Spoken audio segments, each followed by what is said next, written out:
Hello mga students, welcome back. For this video lecture, pag-usapan naman natin ang iba't ibang activities in a business organization. Previously, I was able to explain to you what a business organization is.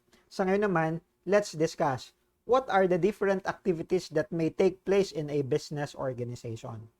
Alam kasi ninyo, in terms of flow, dalawa lang yan. It can either be an inflow or an outflow of economic resources. When there is an inflow of resources, merong mga economic resources na pumapasok sa company. Okay? Samantalang, when we talk about outflow of resources, meron namang lumalabas. Okay? Kagaya ng makikita ninyo dito sa ating illustration. On the left side, we have the suppliers. On the right side, we have the customers. Nasa gitna naman po ang business organization. So, we are on the perspective of the business organization, nandito po tayo sa gitna. Now, the arrow going to the left side, outflow. Dito naman sa kabila, the arrow going on the right side, that is inflow. Ibig sabihin, nung arrow outside, arrow going outside, it means that there is an outflow of resources. When the arrow is pointing towards the organization, there is an inflow of resources.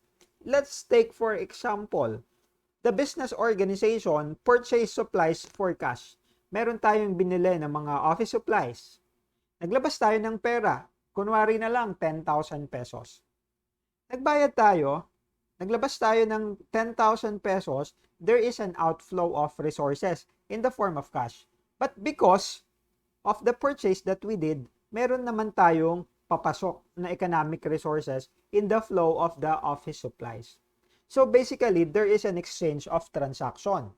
On the other side naman of the picture, for example, nagkaroon tayo ng benta sa ating mga customers, cash sales. Okay, binentahan natin sila. Let's say, ang produkto mo ay mga food products. For instance na lang, we were able to sell 20,000 pesos. Okay? Nakakolekta tayo, Nakabenta tayo 20,000, may pumasok na pera sa ating organization, there is an inflow of resources in the form of 20,000 cash. And because we provide food, Kasi yun yung ating business, nakapaglabas tayo ng economic resources in the form of the inventory, Yung ating food na binibenta. Okay? So basically, there is an exchange of transactions. So you see, dalawa lang po yan. It's either an inflow or outflow of economic resources.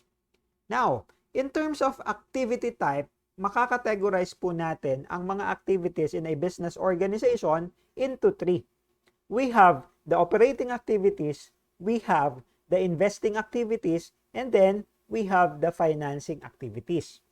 Please take note na meron akong mga in-underline dito at ito yung emphasis. Let's say, dito sa operating activities. Ano bang ibig sabihin ng operating activities? When the transaction involves the use of resources para makapag-develop tayo, makapag-create ng mga goods and services, we classify the transaction as operating activity. It also involves, sabi dito, purchasing of goods and supplies. Yung example ko kanina na bumili tayo ng mga office supplies, that is an operating activity. Yung mga marketing, selling, and distribution aspects, okay, that is considered operating activities. Okay, so that's the first activity type, operating activity. Now, the second one is investing activities.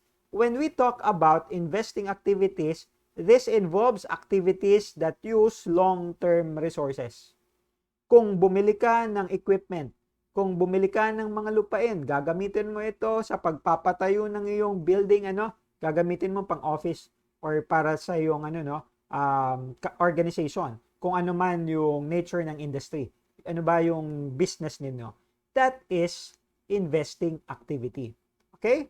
So, syempre, kagaya ng example ko dito, and I want you to read na lang this one, para makapagbenta ka, kailangan mo ng mga properties. Unless ikaw ay mangungupahan. Pero if you want to buy a property kasi ikaw rin naman yung makikinabang noon in the long run. So pwede ka namang mag-invest. Okay? Pwede kang bumili ng mga ari-arian. So that involves investing activities. Okay, now, let's go to the third one, financing activities. When we talk of financing activities, these are the activities that are intended, no, for obtaining capital sources at yung pagbabayad nito subsequently. Minsan, kulang yung ating budget, kulang yung ating capital, at pwede naman tayong mangutang. Let's say mangungutang tayo sa mga bangko. When we borrow money from the bank, that involve a financing activity. Kasi we are obtaining capital resources. O kaya naman, no, ayaw mo na mangutang sa bangko.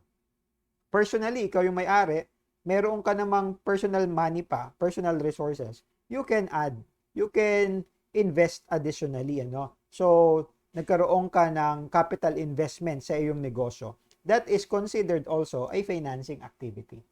Okay? So, please remember, we have the operating activities, the investing activities, and then the financing activities. And they are the three activity types, no, in a business organization. Okay? Now, if you have any question, please let me know. So, this is just a short discussion on activities in a business organization. But if you want any clarification, please let me know and I'll be happy to assist you.